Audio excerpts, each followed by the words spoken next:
before the battle began. The screaming did, not cries of fear but a challenge. Wide eyes, tongues out, chests pounding. The enemy didn't know what they were seeing, only that something terrible was coming. This was the War Haka. The Maori were not an empire. They had no castles, no standing armies.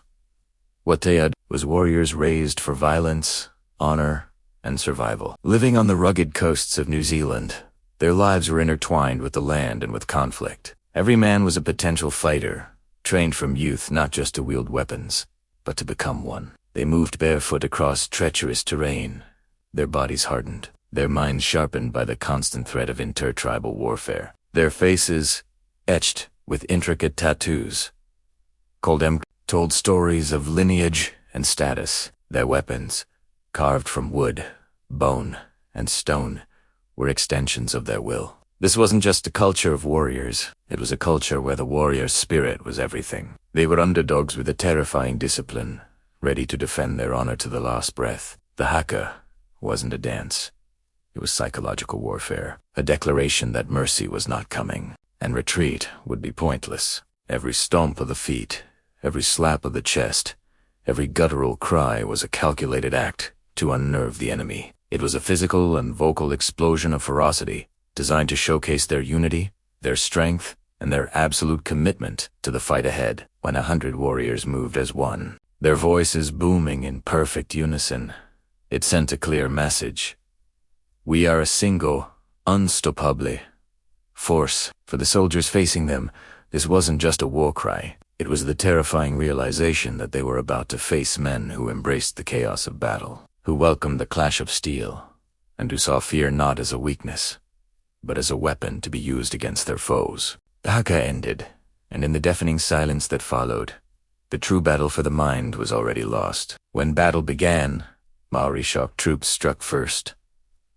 No hesitation, no warning. They charged screaming, a wave of disciplined fury aimed at a single point in the enemy line. The goal was simple: smash the front rank and turn order into panic. They moved with a terrifying speed and aggression that stunned conventional armies. Their traditional weapons, like the taiaha and the mir, were devastating in close-quarters combat. They didn't fight in rigid formations. They fought with fluid, brutal efficiency, exploiting every opening, turning every moment of hesitation into a fatal mistake. Breaking the enemy's morale was the primary objective. Killing was simply the result. A shattered front line often led to a full-scale rout, as panic spread faster than any blade. They combined raw violence with sharp strategy, making them one of the most effective shock forces in history. European soldiers who faced them wrote about the experience in horror. It wasn't just their weapons or their tactics that terrified these invaders.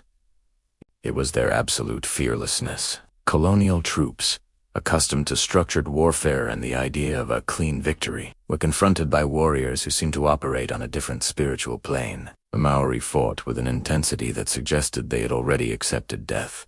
They would charge directly into gunfire, seemingly unconcerned with their own survival, driven only by the desire to close with the enemy. This wasn't recklessness.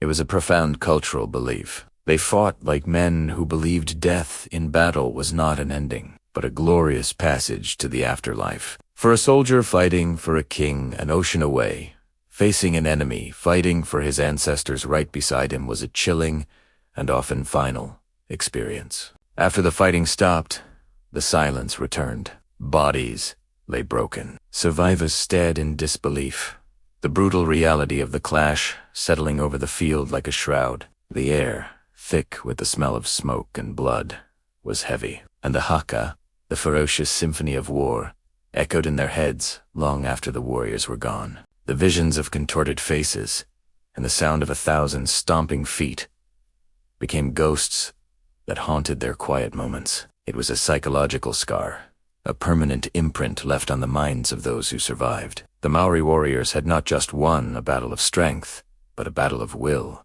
leaving an invisible, lasting mark on the very soul of their enemies. Today, the Haka is performed on world stages, a powerful symbol of New Zealand's culture, seen before rugby matches, and during official ceremonies. But it was born in blood, forged in war, a reminder that intimidation can be just as deadly as steel. It carries the weight of history, the spirit of ancestors, and the unbreakable pride of a warrior people. Their voices may fade, but their courage will never fall silent. Stay curious.